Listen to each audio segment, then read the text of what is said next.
Welcome all. இந்த வீடியோவில் adaptation of அனிமல்ஸை பற்றி பார்க்கலாம். Animals can adapt themselves according to their habitat. Habitat அப்படிங்கிறது என்னென்னா, அனிமல்ஸ் எந்த இடத்துல லிவ் பண்ணுதோ that place we call it as a habitat. For example, it can be a forest or it can be a desert. So இந்த பிளேசஸ்லலாம் animals வாழுது, live பண்ணுது. So those places தான் we call it as a habitat. So animals எந்த மாதிரியான ஹேபிட்டடில் live பண்ணுதோ அந்த மாதிரியான ஹேபிட்டடுக்கு தகுந்த மாதிரி தன்னை அடாப்ட் பண்ணி லிவ் பண்ண ஆரம்பிச்சுக்கும். அப்போ தான் அந்த அனிமல்ஸ்னால் அந்த இடத்துல சர்வே பண்ண முடியும். ஃபார் எக்ஸாம்பிள், இப்போ ஹியூமன்ஸ் ஒரு வீட்டில் வாழ்கிறாங்க அப்படின்னா அந்த வீட்டில் கரண்ட் சப்ளையே இல்லை. அப்படிங்கிறப்போ அந்த ஹியூமன்ஸ் அந்த இடத்துல எப்படி வாழுவாங்க? கேண்டில்ஸை யூஸ் பண்ணி, தீப்பந்தம் மூட்டி, இந்த மாதிரி அந்த இடத்துல ஹியூமன்ஸ் லிவ் பண்ண முடியும். சப்போஸ் வாட்டர் அவளோட அவைலபிலிட்டி இல்லை, நல்ல தண்ணி 2 வீக்ஸ் ஒன்ஸ் தான் வருது அப்படின்னா, அப்போ வரக்கூடிய நேரத்தில் அந்த தண்ணியை ஸ்டோர் பண்ணி அதுக்கு தகுந்த மாதிரி அந்த பிளேஸில் ஹியூமன்ஸ் லிவ் பண்ணுவாங்க. அப்போ அதே மாதிரி தான் அனிமல்ஸும் எந்தெந்த ஹேபிட்டட்லலாம் வாழ்கிறாங்களோ அந்த ஹேபிட்டடுக்கு தகுந்த மாதிரி தங்களை அடாப்ட் பண்ணி சர்வே பண்ணி இருப்பாங்க. ஓகேவா? Next temperature and light. Temperature அப்படின்னா நம்ம ஃபிசிக்ஸில் ஹீட் எனர்ஜி அப்படின்னு படிச்சிருப்போம், அண்ட் லைட் எனர்ஜி அப்படின்னு படிச்சிருப்போம்.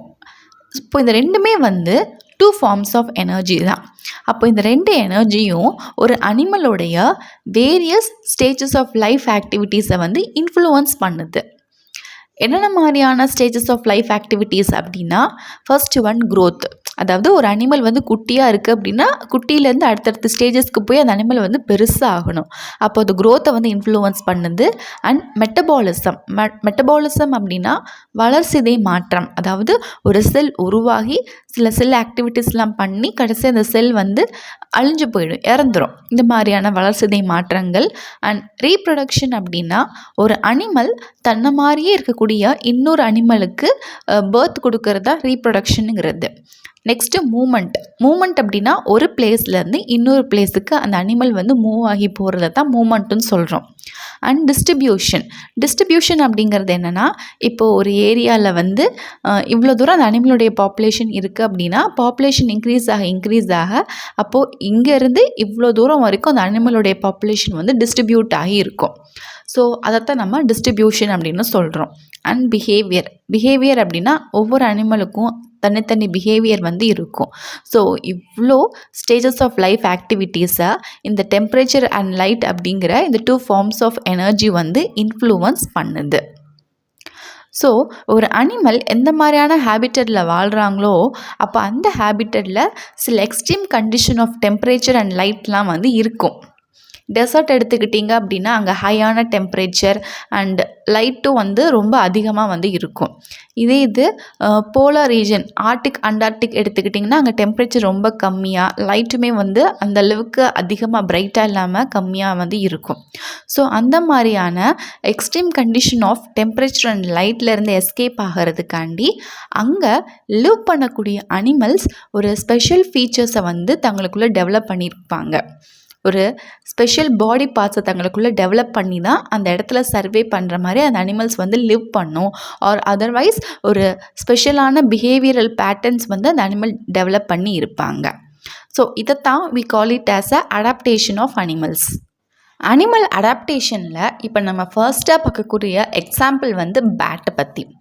பேட் அப்படின்னா நம்ம விளையாடக்கூடிய கிரிக்கெட் பேட் கிடையாது, it is a bat, animal bat, வவ்வால். இதை பற்றி தான் நம்ம ஃபஸ்ட்டு பார்க்க போகிறோம். So bat is the only mammal which can fly. Mammal அப்படின்னாங்கிறது என்ன? மேமல் அப்படின்னா குட்டி போட்டு பால் கொடுக்கக்கூடியது தான் we call it as a mammal. So bat பார்த்திங்கன்னா மேமலாகவும் இருக்குது, அதே சமயம் பேர்ட் மாதிரி அதனால பறக்கவும் முடியும். எல்லா மேமல்ஸும் லேண்டில் மட்டும்தான் இருக்கும், பறக்க முடியாது. ஆனால் பேட்டால் மட்டும்தான் பறக்கவும் முடியும், அதே சமயம் குட்டி போட்டு பாலும் கொடுக்க முடியுது. நெக்ஸ்ட், இந்த பேட் எங்கெங்கெல்லாம் வாழுது அப்படின்னா மோஸ்ட்லி இன் கேவ்ஸ், குகைகளில் தான் இந்த பேட்ஸ் லிவ் பண்ணுது. ஸோ குகைகளை தவிர வேறு எங்கெங்கெல்லாம் இருக்கும் அப்படின்னா it can also live in trees, மரங்களில் இருக்கும். ஹாலோடு லாக்ஸ் அப்படின்னா ஒரு மரத்தோட துண்டு உடஞ்சி கிடந்து அதுக்குள்ளே ஓட்டை இருந்துச்சு அப்படின்னா அதுக்குள்ளே போய் வந்து இருக்கும். அது வந்து இருட்டான பகுதி தானே. கேவ் ட்ரீஸ் ரொம்ப இருட்டான நேரத்தில் சாயந்தர நேரத்தில் வந்து மரங்களில் பார்க்க முடியும். ஹாலோடு லாக்ஸ் இந்த மாதிரியான சின்ன சின்ன மரங்கள் உடஞ்சிருந்து அதுக்குள்ளே இருக்கக்கூடிய ஓட்டைக்குள்ளே வந்து அங்கே போய் இருக்கும். அண்ட் ராக் ரிவீசஸ் அப்படின்னா அந்த ராக் இருக்கிறது வந்து உடஞ்சி போய் அங்கங்கே வந்து கேப் வந்து இருக்கும். அப்போ அந்த இருட்டான அந்த கேப்புக்குள்ளே போய் அந்த வவ்வால் வந்து வாழும். ஸோ இந்த மாதிரியான இடத்துலலாம் வந்து பேட்ஸ் வந்து லிவ் பண்ணுது. இந்த பேட்ஸை பார்த்தாலே வந்து மோஸ்ட்லி ஹியூமன்ஸ் வந்து அடிச்சிருவாங்க. ஆனால் இந்த பேட்ஸ் வந்து ஹியூமனுக்கு ரொம்பவே இம்பார்ட்டண்ட்டாக இருக்குது. எதெல்லாம் இம்பார்ட்டண்ட்டாக இருக்குது அப்படின்னா இன் ரெடியூசிங் த இன்செக்ட் பாப்புலேஷன். ஏன்னா பேட் வந்து மோஸ்ட்லி ஃப்ளையிங் இன்செக்ட் தான் வந்து சாப்பிடுது. அப்போ இதனால இன்செக்டோடைய பாப்புலேஷன் வந்து ரெடியூஸ் ஆகுது. இது வந்து ஃபர்ஸ்ட் ரீசன் ஹியூமன்ஸுக்கு வந்து ஏன் பேட் ரொம்ப இம்பார்ட்டண்ட்டாக இருக்குது அப்படிங்கிறதுனால. அண்ட் செகண்ட் திங் வந்து it help in plant pollination. So plant pollination நடந்து அதுலேருந்து ஃப்ரூட்ஸ் ஆர் வெஜிடபிள்ஸ் வந்து ப்ரொடியூஸ் ஆகும். ஸோ அந்த பிளான்ட் பாலினேஷன் நடக்கிறதுக்கு ஒன் ஆஃப் த ரீசன் வந்து இந்த பேட்டு தான். இப்போது இந்த பேட் அப்படிங்கிற இந்த அனிமலில் மொத்தம் 4 அடாப்டேஷன்ஸை பற்றி பார்க்க போகிறோம். அதில் ஃபர்ஸ்ட் அடாப்டேஷன் வந்து நக்டர்னாலிட்டி அப்படிங்கிறது என்னென்னா, பேட்ஸ் வந்து மோஸ்ட்லி நம்ம நைட் நேரம் தான் ஆக்டிவாக இருக்கிறத பார்ப்போம். பகல் நேரத்தில் பேட்ஸை வந்து எங்கே இருக்குன்னே நம்ம கண்டுபிடிக்க முடியாது. அது வாட்டுக்கு அமைதியாக ஒரு பிளேஸில் வந்து ரெஸ்ட் எடுத்துக்கிட்டு இருக்கோம். ஆனால் நைட் நேரம் ஆரம்பிச்சிருச்சுன்னா போதும், சாயந்தரம் இருட்ட ஆரம்பிக்கும் போது அங்கே இங்கே அப்படின்னு சொல்லி பேட் வந்து பறக்க ஆரம்பிச்சிடும். ஏன்னா மோஸ்ட்லி நைட் நேரம் தான் வந்து பேட் வந்து ஆக்டிவாக இருக்கும். அண்ட் இது வந்து ரொம்ப ரொம்ப யூஸ்ஃபுல்லான அடாப்டேஷனாக வந்து பார்க்க முடியுது பேட்டில். என்ன காரணம்? ஏன் டே டைமில் இல்லாமல் நைட் டைமில் மட்டும் பேட் வந்து ஆக்டிவாக இருக்குது அப்படின்னா, பேட்டோடைய விங் அதோடைய ரெக்கைகள் பார்த்திங்க அப்படின்னா ரொம்ப மெலிசா தின்னாக கருப்பு கலரில் வந்து இருக்கும். பிளாக் மெம்பரேனாக வந்து இருக்குது. That is called as a patagium. அப்போது டே டைமில் பிளாக் விங்கோட பறக்கும் போது என்ன ஆகும்னா, பிளாக் அப்படிங்கிறது ஹீட்டை ரொம்பவே அப்சர்வ் பண்ணும். டே டைம் வந்து சன்னியாக இருக்கும். ஸோ அந்த ஹீட் வந்து பிளாக் அப்படிங்கிறது அதிகமாக அப்சர்வ் பண்ணுறதுனால அதனால் என்ன ஆகுதுன்னா டீஹைட்ரேஷன், வாட்டர் வந்து அதிகமாக லாஸ் ஆகும். ஸோ வாட்டர் அதிகமாக லாஸ் ஆகும்போது அது பறக்கிறதுக்கு வந்து it requires a lot of energy. So அதனால தான் பேட் வந்து டே டைமில் பறக்காமல் நைட் டைமில் பறக்குது, which is one of the useful adaptation for the bat. Next பேட்டில் எப்படி ஃப்ளைட் அடாப்டேஷன் வந்து இருக்குது அப்படிங்கிறத பற்றி பார்க்கலாம். பேட்டோடைய 4 limbs அப்படின்னா முன்னங்கைகள் வந்து விங்காக வந்து மாடிஃபை ஆகிருக்கு. இப்போ இந்த பிக்சரில் பார்த்தீங்கன்னா தெரியும், பேட்டோட முன்னங்கைகள் ரெண்டுமே வந்து விங்ஸாக ரெக்கைகளாக வந்து மாடிஃபை ஆகி வந்து இருக்குது. அண்ட் பேட்டோட டெய்ல் வந்து பறக்கும் போது சப்போர்ட் கொடுத்து அண்ட் மூமெண்ட்டை வந்து கண்ட்ரோல் பண்ணுது. பேட்டோட டெய்ல் அப்படிங்கிறது இந்த வால் பகுதி, இந்த இடத்துல இருக்கிறது தான் வந்து ஃப்ளைட் அப்போ சப்போர்ட் அண்ட் கண்ட்ரோலை வந்து கொடுக்குது மூமெண்ட் பண்ணுறதுக்கு. அண்ட் பேட்டோடைய மசில்ஸ் சதை பகுதி வந்து வெல் டெவலப்டாக வந்து இருக்குது அண்ட் ரொம்பவே பவர்ஃபுல்லாக இருக்குது.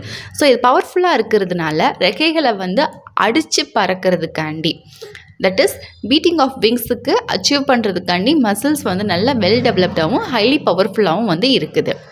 Next டெண்டன்ஸ் of ஹின்லிம்ஸ். டெண்டன்ஸ் அப்படின்னா தசை நான் அப்படிங்கிறது. ஹின்லிம் அப்படின்னா அதோடைய கால்கள். ஸோ டெண்டன்ஸ் ஆஃப் ஹின்லிம்ஸ் அப்படிங்கிறது it will provide a tight grasp when the animals are suspended upside down at rest. அதாவது மரக்கிளைகளில் பார்த்திங்கன்னா வவ்வால் வந்து ரெஸ்ட் எடுக்கும் போது அப்சைட் டவுனாக தான் வந்து தொங்கிட்டு இருக்கும். அப்போது அதோடைய கால்கள் வந்து மரக்கிளைகளை வந்து டைட்டாக வந்து கிராஸ்ப் பண்ணியிருக்கும். ஸோ கால்கள் அப்படின்னு பார்த்தோன்னா இட் இஸ் அ டெண்டன்ஸ் ஆஃப் ஹின்லிம்ஸ், தசை நான் அப்படிங்கிறது. நெக்ஸ்ட் தேர்ட் அடாப்டேஷன் வந்து ஹைபர்னேஷன் அப்படிங்கிறது என்னென்னா, குளிர்காலங்களில் அனிமல்ஸ் வந்து நல்லா தூங்கும், அதுக்கு பேர் தான் ஹைபர்னேஷனுங்கிறது. பேட்ஸுமே வந்து இந்த ஹைபர்னேஷன் ஸ்டேட்டுக்கு வந்து போயிடுது. So it went to a state of inactivity. எந்த வேலையும் செய்யாமல் ஆக்டிவாக இல்லாமல் இன்ஆக்டிவிட்டியாக வந்து வின்டர் சீசனில் வந்து இருக்கும். அண்ட் ஆல்சோ வின்டர் சீசனில் அவங்களோட பாடி டெம்பரேச்சர் வந்து ட்ராப் ஆயிரும் with a lowered metabolic rate அப்படிங்கிறது என்னென்னா, டெய்லியும் நம்ம ஒவ்வொரு வேலையும் செய்கிறதுக்கு எவ்வளோ அமௌண்ட் ஆஃப் எனர்ஜி ஸ்பெண்ட் ஆகிறதுங்கிறது மெட்டபாலிக் ரேட்டுங்கிறது. இது வின்டர் சீசன் அப்போது பேட்ஸில் வந்து ரொம்பவே கம்மியாயிரும். ஏன்னா அது வந்து ஒரு வேலையும் செய்யாது. அண்ட் ஆல்சோ அதோடைய பாடி டெம்பரேச்சரையும் வந்து குறைச்சி வச்சுக்குது பேட்டு. பேட் அப்படிங்கிறது it is a warm blooded animals. மற்ற எந்த மேமல்ஸ் மாதிரியும் இல்லாமல் இந்த பேட் அப்படிங்கிறது தன்னுடைய இன்டர்னல் டெம்பரேச்சர் அதை வந்து ரெடியூஸ் பண்ணிடுது ரெஸ்ட் எடுக்கும் போது, தூங்கும் போது, went to a state of inactivity. எதுக்காகனா டு கன்சர்வ் த எனர்ஜியை வந்து சேமித்து வைக்கிறதுக்காண்டி. So they go to a state of decreased activity. Next 4th adaptation வந்து எக்கோலொகேஷன். பேட்ஸுக்கு வந்து ஹை ஃப்ரீக்வன்சி சிஸ்டம் வந்து இருக்குது, which is called as the echolocation. So bats வந்து தன்னுடைய ப்ரே, அதாவது தன்னுடைய இரையை வந்து கண்டுபிடிக்கிறதுக்காண்டி என்ன பண்ணுன்னா இந்த ஹை ஃப்ரீக்குவன்சி சவுண்டை வந்து வெளிப்படுத்தும். இந்த ஹை ஃப்ரீக்வன்சி சவுண்ட் அப்படிங்கிறது it is called as the ultrasonic sound. So அந்த சவுண்ட் பேட்லேருந்து வரும்போது இந்த மாதிரி வந்து அதோடைய ப்ரே ஆன ஃப்ளைங் இன்செக்டில் வந்து பட்டு திரும்ப அந்த பேட்டுக்கே வந்து ரிஃப்ளெக்ட் ஆகுது. அதை அந்த பேட் வந்து தன்னோட காதுகள் மூலமாக பெர்சீவ் பண்ணுது, கெட் பண்ணிவிட்டு. ஸோ இந்த எக்கோஸை யூஸ் பண்ணி தான் அந்த ப்ரே வந்து எந்த இடத்துல லொக்கேட் ஆகிருக்கு அப்படின்னு சொல்லி ஐடென்டிஃபை பண்ணி அதை வந்து சாப்பிடுது இந்த bat. And this is called as a echolocation. So எக்கோஸை யூஸ் பண்ணி ப்ரே எங்கே இருக்குது அப்படின்னு அதோடைய பிளேஸை வந்து லொக்கேட் பண்ணி ஐடென்டிஃபை பண்ணுது. ஓகே, இந்த வீடியோ லென்த்தாக போகிறதுனால நெக்ஸ்ட் எர்த்வார்மோடைய அடாப்டேஷனை அடுத்த வீடியோவில் வந்து பார்க்கலாம். ஐ ஹோப் இன்றைக்கி பார்த்து இந்த வீடியோ உங்களுக்கு கிளியராக அண்டர்ஸ்டுட் ஆயிருக்கும்னு நினைக்கிறேன். If you have any doubt regarding this, please do comment, let me know in the comment section. If you like this video, thumbs up, share among your friends circle. See you soon again in next video. Thank you for watching.